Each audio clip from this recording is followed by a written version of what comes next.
Repairs obviously cost our customers time and frustration. It doesn't necessarily cost them money, except when you consider that their time is also valuable to them. So there is a cost component for the customer. Replacement, now suddenly we're into costing your customer additional time, additional frustration. When they have to have an item replaced, suddenly their level of satisfaction with that item drops.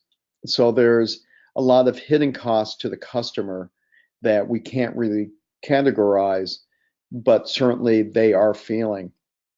Does not meet their expectations due to tarnishing on the item coming in or issues with the item coming in due to corrosion.